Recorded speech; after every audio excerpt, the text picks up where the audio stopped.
మొంతా తుఫాన్ క్రమంగా బలహీనపడుతోంది. తుఫాన్గా బలహీనపడిన తీవ్ర తుఫాన్ మరో 6 గంటల్లో తీవ్ర వాయుగుండంగా మారనుంది. దీంతో ఇవాళ కోస్తాంధ్రలో ఈదురుగాలులతో పాటు వర్షాలు దంచి కొట్టనున్నాయి. పలు ప్రాంతాల్లో తేలికపాటి నుంచి మోస్తరు వర్షాలు కురిసే ఛాన్స్ ఉంది. శ్రీకాకుళం, విజయనగరం, మన్యం, అల్లూరి, విశాఖ, అనకాపల్లి జిల్లాల్లో వర్షం కుమ్మేయనుంది.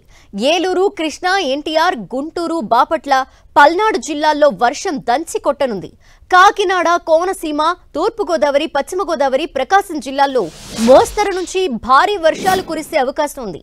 నెల్లూరు, కర్నూలు, నంద్యాల, అనంతపురం జిల్లాల్లో అక్కడక్కడ మోస్తరు నుంచి భారీ వర్షాలు కురిసే ఛాన్స్ ఉందని వాతావరణ శాఖ ప్రకటించింది. భారీ వర్షాలు కురుస్తుండటంతో ప్రజలంతా అప్రమత్తంగా ఉండాలని, అత్యవసరమైతే తప్ప బయటికి రావద్దని అధికారులు సూచించారు.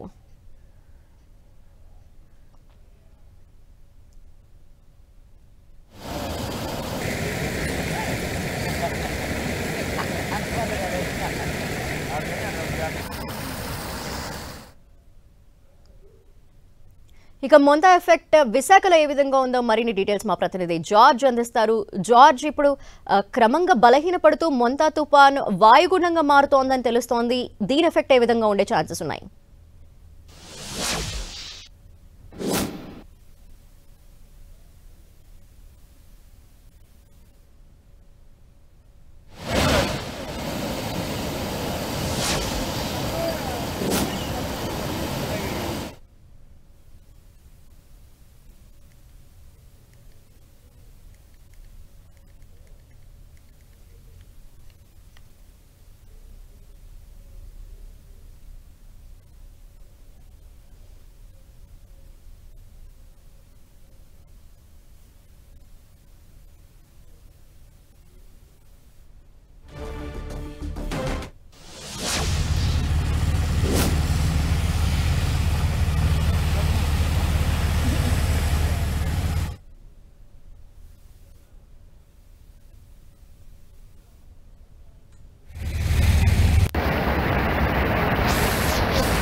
మొంతా తుఫాన్ ఎఫెక్ట్ ఏ విధంగా ఉందో విశాఖలో మనం స్క్రీన్లో చూసే పరిస్థితి కనిపిస్తోంది. చెరువులు నదుల్లాగా మారిపోయాయి.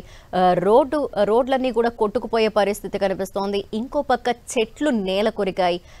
ప్రజలెవరూ కూడా బయటికి రావద్దంటూ హెచ్చరికలు చేసిన నేపథ్యంలో అప్రమత్తంగా ఉన్నారు. అధికారులు కూడా ఎక్కడా ఎలాంటి అవాంఛనీయ సంఘటనలు జరిగే ఆస్కారం లేకుండా ముందస్తుగా నీట మునిగే ప్రాంతాలు, లోతట్టు ప్రాంతాలని గుర్తించి పునరావాస కేంద్రాల్లోకి అక్కడి ప్రజల్ని సురక్షితంగా తరలించిన క్రమం కనిపిస్తోంది. అయితే ప్రస్తుతం మొంతా తుఫాన్ బలహీనపడుతోంది. మరో 66 గంటల్లో తీవ్ర వాయుగుండంగా బలహీనపడే అవకాశం అయితే కనిపిస్తోంది. దీని ఎఫెక్ట్ కూడా భారీగా ఉండే ఛాన్సెస్ అయితే కనిపిస్తున్నాయి. దీనిపై డీటెయిల్స్ మా ప్రతినిధి జార్జ్ అందిస్తారు విశాఖ నుండి. జార్జ్, మొంతా తుఫాను బలహీనపడుతున్నప్పటికీ దాని ప్రభావం తగ్గలేదనే చెప్పుకోవాలి. ఉదయం నుంచి కూడా భారీగా ఈదురుగాలులు, అలాగే చెదురుముదురుగా వర్షపాతం అనేది నమోదవుతుంది. దాదాపుగా 40 నుంచి 50 కిలోమీటర్ల వేగంతో తీరం వెంబడి గాలులు అనేవి వీస్తూనే ఉన్నాయి. అంతేకాకుండా వర్షపాతం సైతం కూడా నమోదవుతున్న పరిస్థితి కనిపిస్తుంది. మనం ఒకసారి సాగర తీరం వద్ద ఉన్నాము. ఇక్కడ కూడా చూసుకున్నట్లయితే సముద్రం సైతం కూడా అల్లకల్లోలంగా మారిన పరిస్థితిని అయితే మనం స్పష్టంగా చూసుకోవచ్చు. అలలు సైతం కూడా ఊవెత్తిన ఎగసిపడుతూ ఉన్న పరిస్థితిని అయితే స్పష్టంగా కనిపిస్తూ ఉంది. అంతేకాకుండా పలు చోట్ల సైతం కూడా చెట్లు అనేవి కూలిపోయాయి. ఆ చెట్లను సైతం కూడా అధికారులు హుటాహుటిన తొలగిస్తూ ఉన్నారు. రోడ్లపైన పడిపోయిన చెట్లయితేనేమి కానీ, ఇతర చోట్ల పడిపోయిన చెట్లయితేనేమి కానీ వాటిలన్నింటిని కూడా జీవీఎంసీ అధికార యంత్రాంగం అంతా కూడా తొలగిస్తూ ఉంది. మరొక వైపు రహదారుల వద్ద పడిపోయిన చెట్లన్నింటిని కూడా ఎస్డీఆర్ఎఫ్, అలాగే అక్కడ ఉన్న స్థానిక పోలీసుల సహాయంతో వాటిలన్నింటిని కూడా తొలగించి ట్రాఫిక్ ని సైతం కూడా క్లియర్ చేస్తూ ఉన్నారు. వాహన రాకపోకలకు ఎటువంటి అంతరాయం లేకోకుండా అయితే చూస్తూ ఉన్న పరిస్థితి ఉంది. అయితే ఈ తుఫాను ప్రభావం చూసుకున్నట్లయితే కనుక ఈ రోజు వరకు కూడా ఉండే అవకాశం ఉంది. కాబట్టి ప్రజలు, అలాగే లోతట్టు ప్రాంత ప్రజలు సైతం కూడా అప్రమత్తంగా ఉండాలని వాతావరణ శాఖ చెప్తూ ఉంది. ఎందుకంటే గడిచిన 24 గంటల్లో చూసుకున్నట్లయితే కనుక ఉత్తరాంధ్ర జిల్లాలో భారీ నుంచి అత్యంత భారీ వర్షాలు అనేవి నమోదయ్యాయి.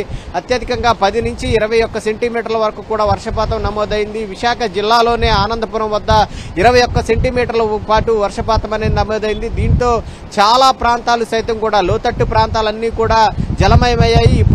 ఇప్పటికీ సైతం కూడా అవన్నీ కూడా నీటిలోనే ఉన్న పరిస్థితి అయితే కనిపిస్తూ ఉంది. మరొక వైపు పంట పొలాల్లోకి సైతం కూడా నీరు వచ్చి చేరింది. ఎందుకంటే జలాశయాల్లోకి ఈ కురిసిన వర్షాలన్నీ కూడా వర్షాలు కురుస్తున్న నేపథ్యంలో ఆ నీరు అంతా కూడా జలాశయాల్లోకి వచ్చి జలాశయాలన్నీ కూడా నిండి కుండలా మారిన పరిస్థితి కనిపిస్తూ ఉంది. ఈ నేపథ్యంలోనే వేల కొద్ది క్యూసెక్ల నీటిని సైతం కూడా దిగుకు విడుదల చేస్తూ ఉన్నారు. ప్రజలను సైతం కూడా అప్రమత్తం చేస్తూ ఉన్నారు. రైతులు సైతం కూడా అప్రమత్తం చేస్తూ ఉన్నారు.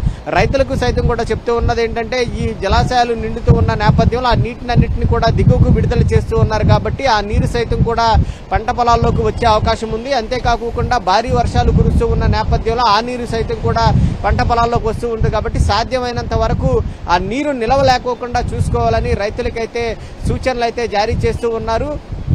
అయితే ఇది 24వ తేదీన ఈ నెల 24వ తేదీన అల్పపీడనంగాను ఆ తర్వాత తీవ్ర అల్పపీడనంగాను వాయుగుండంగా తీవ్ర వాయుగుండంగా మారింది. తీవ్ర వాయుగుండంగా మారిన దగ్గర నుంచి ఉమ్మడి విశాఖ జిల్లా వ్యాప్తంగా దీని ప్రభావం అనేది చూపిస్తూ వచ్చింది.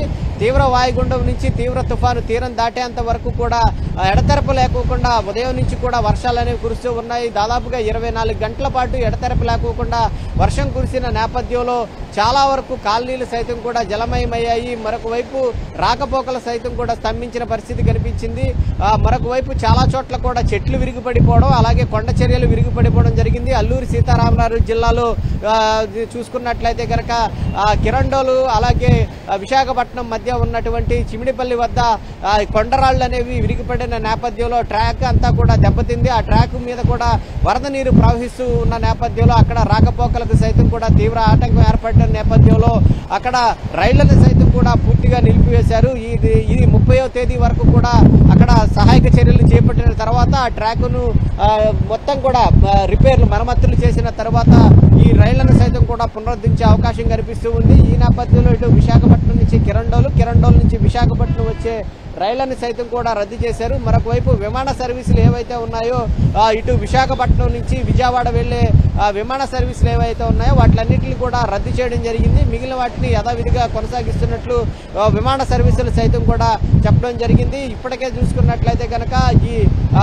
ఇది ఏదైతే మోంతా తుఫాన్ అనేది బలహీనపడి ప్రస్తుతం తీవ్ర వాయుగుండంగా మారుతూ ఉంది. ఈ తీవ్ర వాయుగుండంగా మారి ఇంకా మరింత బలపడి వాయుగుండంగా మారే అవకాశం ఉంది. అయినప్పటికీ కూడా ఈ రోజు రాష్ట్ర వ్యాప్తంగా చూసుకున్నట్లయితే కనుక చాలా చోట్ల కూడా ఆరెంజ్ అలర్ట్ అయితే జారీ చేశారు. ఇక్కడ చూసుకున్నట్లయితే కనుక 10 నుంచి 12 సెంటీమీటర్ల వరకు కూడా వర్షపాతం అనేది చాలా చోట్ల నమోదయ్యే అవకాశం ఉంది. కాబట్టి ప్రజలంతా కూడా అప్రమత్తంగా ఉండాలని వాతావరణ శాఖ ఇప్పటికే హెచ్చరికలు జారీ చేసింది.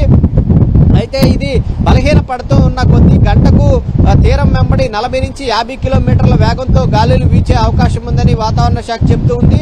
ఈ రోజు చూసుకున్నట్లయితే కనుక ఇటు శ్రీకాకుళం, వెస్ట్ గోదావరి, ఏలూరు, ఎన్టీఆర్, కృష్ణా, గుంటూరు, పల్నాడు, బాపట్ల, ప్రకాశం అలాగే పొట్టి శ్రీరాములు జిల్లా అలాగే నెల్లూరు జిల్లా ఈ అన్నింటిలో కూడా చూసుకున్నట్లయితే కనుక 1-2 చోట్ల భారీ నుంచి అత్యంత భారీ వర్షాలు, చోట్ల భారీ నుంచి మోస్తారు వర్షాలు కురిసే అవకాశం ఉంది. గాలుల వేగం కూడా ఎక్కువగా ఉండే అవకాశం ఉంది. కాబట్టి ప్రజలంతా కూడా అప్రమత్తంగా ఉండాలి. ఎందుకంటే ఇది బలహీనపడుతూ ఉన్న కొలది దీని ప్రభావం ఉంటుంది. కాబట్టి ప్రజలంతా కూడా అప్రమత్తత వ్యవహరించాలని అయితే వాతావరణ శాఖ చెప్తూ ఉంది. మొంతా తుఫాన్ ఎఫెక్ట్ నేపథ్యంలో అత్యంత భారీ వర్షాలు కురుస్తున్నాయి. పలు చోట్ల చెట్లు, విద్యుత్ స్తంభాలు నేల కొరిగి ఇటువంటి సంఘటనలు అనేకం జరుగుతున్న నేపథ్యంలో అధికారుల చర్యలు దీనికి తగ్గట్టు ఏ విధంగా ఉన్నాయి?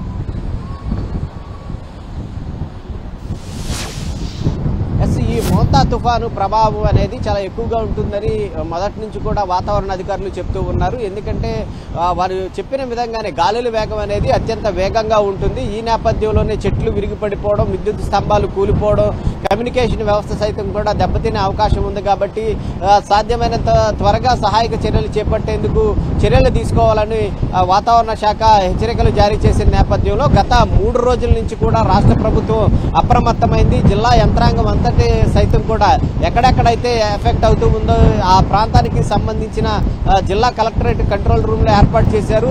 ఉద్యోగులకి సైతం కూడా సెలవులు రద్దు చేయడం జరిగింది. దాదాపుగా 11 ఎన్డీఆర్ఎఫ్ 12 ఎస్డీఆర్ఎఫ్ బృందాలను సిద్ధం చేశారు. అంతేకాకుండా రెస్క్యూ టీములను సైతం కూడా సిద్ధం చేయడం జరిగింది. అయితే ఈ చెట్లు కూలిపోయినా కానీ, విద్యుత్ స్తంభాలు విరిగి పడిపోయినా కానీ వాటిలన్నింటినీ తొలగించేందుకు, అలాగే వెంటనే విద్యుత్తును పునరుద్ధరించేందుకు సైతం కూడా రాష్ట్ర వ్యాప్తంగా దాదాపుగా 18,000 పోల్లను సైతం కూడా సిద్ధం చేశారు. ఒక్కొక్క జిల్లాకు చూసుకున్నట్లయితే కనుక 500 నుంచి 1000 పోల్లను సైతం కూడా సిద్ధం చేయడం జరిగింది. అయితే కొన్ని చోట్ల మాత్రమే దీని ప్రభావం అనేది కనిపించడం జరిగింది. అంటే ఎక్కువగా చెట్లు అనేవి విరిగి పడిపోవడం, అలాగే కొన్ని చోట్ల విద్యుత్ స్తంభాలు సైతం కూడా విరిగి పడిపోయాయి. ఈ నేపథ్యంలో ఏపీ ఈపీడీసీఎల్ పరిధిలో ఏవైతే పడిపోయినాయో వాటన్నిటిని కూడా హుటాహుటిన వాటిని విద్యుత్ పునరుద్ధరించేందుకు సిబ్బంది అంతా కూడా యంత్రాంగం అంతా సిద్ధమైంది. దాదాపుగా ఈ ఈపీడీసీఎల్ పరిధిలో ఉన్నటువంటి 11 జిల్లాలు ఉన్నాయి. ఈ జిల్లాలకు సంబంధించి 11 జిల్లాల్లో సైతం కూడా ప్రత్యేక అధికారులు నియమించారు. వారి యొక్క ఫోన్ నెంబర్లు సైతం కూడా ప్రజలకు అందించడం జరిగింది. ఆ ప్రత్యేక అధికారులకు కనుక ఫోన్ చేసినట్లయితే కనుక ఎక్కడ విద్యుత్ అంతరాయం ఏర్పడిందో అక్కడ ఈఈలు డిఈలు సైతం కూడా అక్కడే ఉండి వాటిని పునరుద్ధరించే చర్యల్లో నిమగ్నమయ్యారు. నిన్న సైతం చూసుకున్నట్లయితే కనుక నిన్న ఇది తీరానికి అత్యంత సమీపంగా వచ్చే కొలది గాలుల వేగం అంతకంతకు పెరిగింది. ఈ నేపథ్యంలో రహదారుల మీద భారీగా అయితే చెట్లు అనేవి విరిగిపడిపోయాయి. ఆ నేపథ్యంలో వాటిలన్నింటినీ కూడా రాత్రికి రాత్రే ఇటు ఎన్డీఆర్ఎఫ్ ఎస్డీఆర్ఎఫ్ బృందాలు తొలగించాయి. అయితే కొన్ని గ్రామాలు మాత్రం నిన్నటి నుంచి కూడా అంధకారంలోనే ఉన్నాయి. ఎందుకంటే ముందస్తు చర్యల్లో భాగంగా ఆ విద్యుత్తును అనేది నిలిపివేయడం జరిగింది. ఇప్పుడు ప్రస్తుతం చూసుకున్నట్లయితే కనుక అన్ని ఎక్కడెక్కడైతే ఈ ప్రభావం ఉందో ఆ ప్రాంతాల్లో అన్ని చెక్ చేసిన తర్వాత విద్యుత్ రద్దీని కూడా పునరుద్ధరిస్తూ ఉన్న పరిస్థితి ఉంది. Okay, thank you George.